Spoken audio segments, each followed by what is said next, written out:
نماز پڑھنے کا سب سے آسان طریقہ تکبیر، اللہ اکبر، ثناء، سبحانك اللهم وبحمدك وتبارك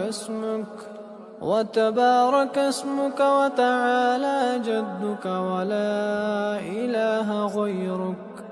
تعوذ، أعوذ بالله من الشيطان الرجيم. تسمیہ، بسم الله الرحمن الرحيم. سورة الفاتحة.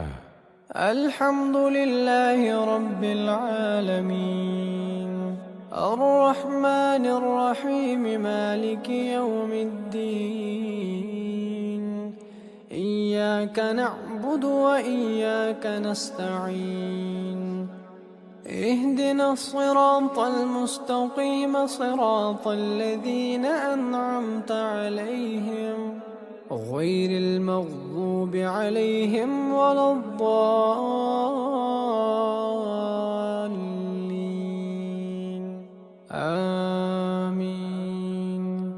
سورة التكاثر. بسم الله الرحمن الرحيم.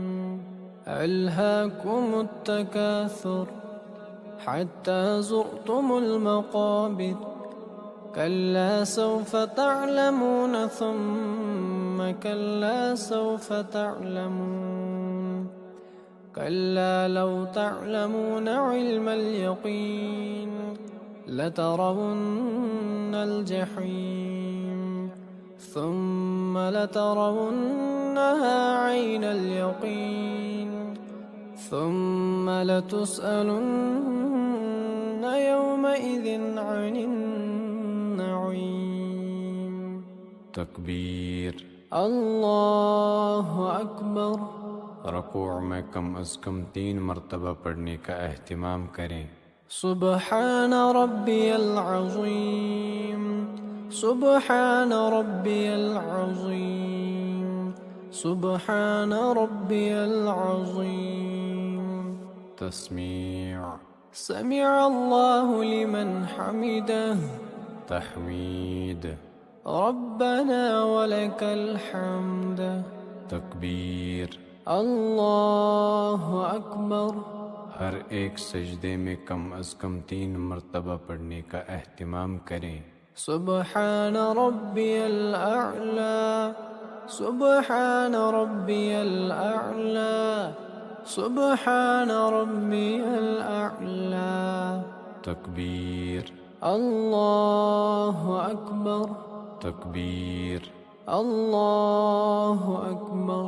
سبحان ربی الاعلی، سبحان ربی الاعلی، سبحان ربی الاعلی. تکبیر، اللہ اکبر. تسمیہ، بسم اللہ الرحمن الرحیم. سورة الفاتحة. الحمد لله رب العالمين الرحمن الرحيم مالك يوم الدين إياك نعبد وإياك نستعين اهدنا الصراط المستقيم صراط الذين أنعمت عليهم غير المغضوب عليهم ولا الضالين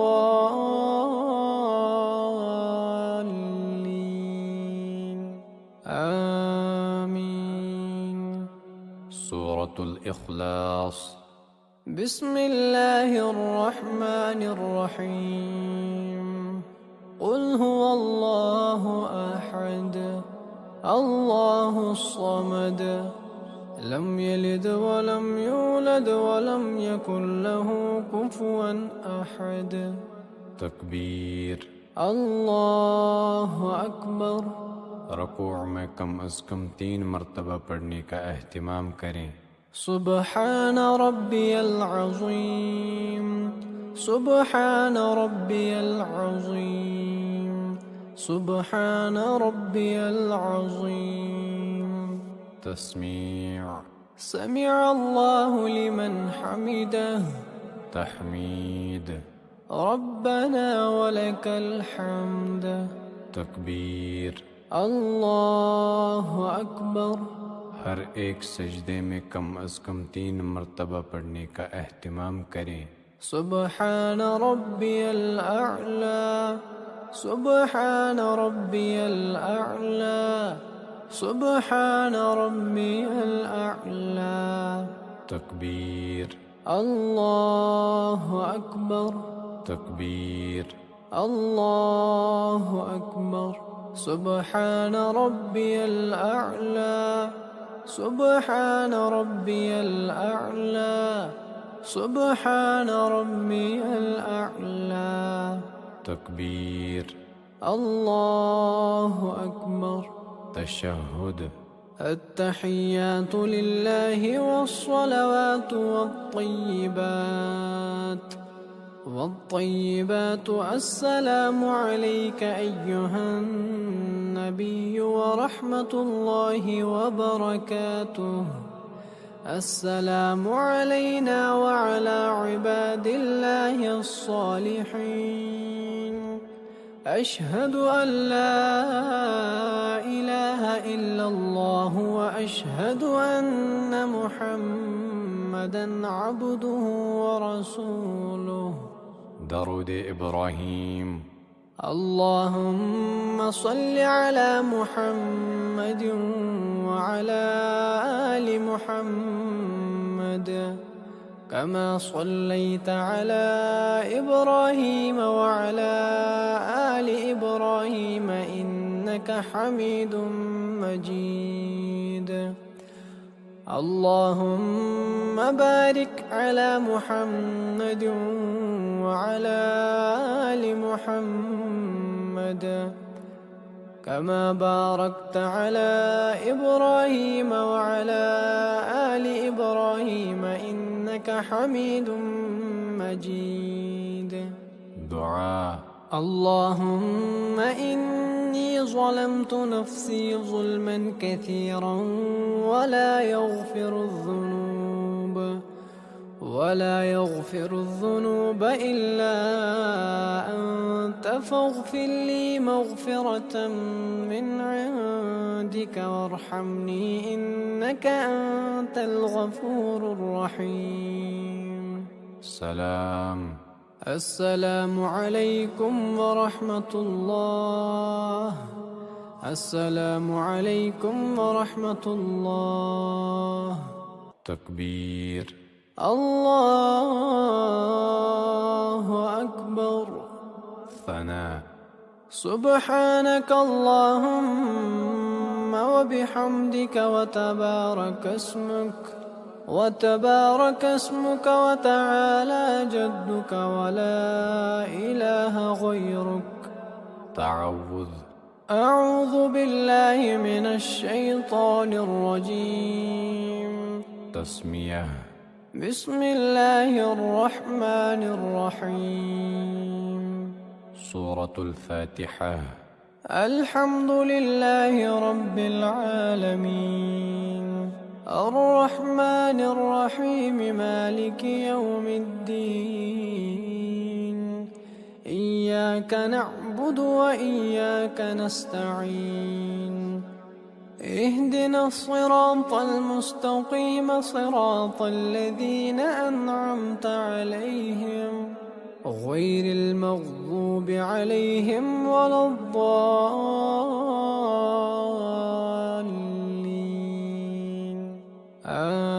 آمين. سورة التكاثر. بسم الله الرحمن الرحيم. ألهاكم التكاثر حتى زرتم المقابر كلا سوف تعلمون ثم كلا سوف تعلمون كلا لو تعلمون علم اليقين. اور جب قرآن پڑھا جائے تو توجہ سے سنا کرو اور خاموش رہا کرو تاکہ تم پر رحم کیا جائے، اور اپنے پروردگار کو دل ہی دل میں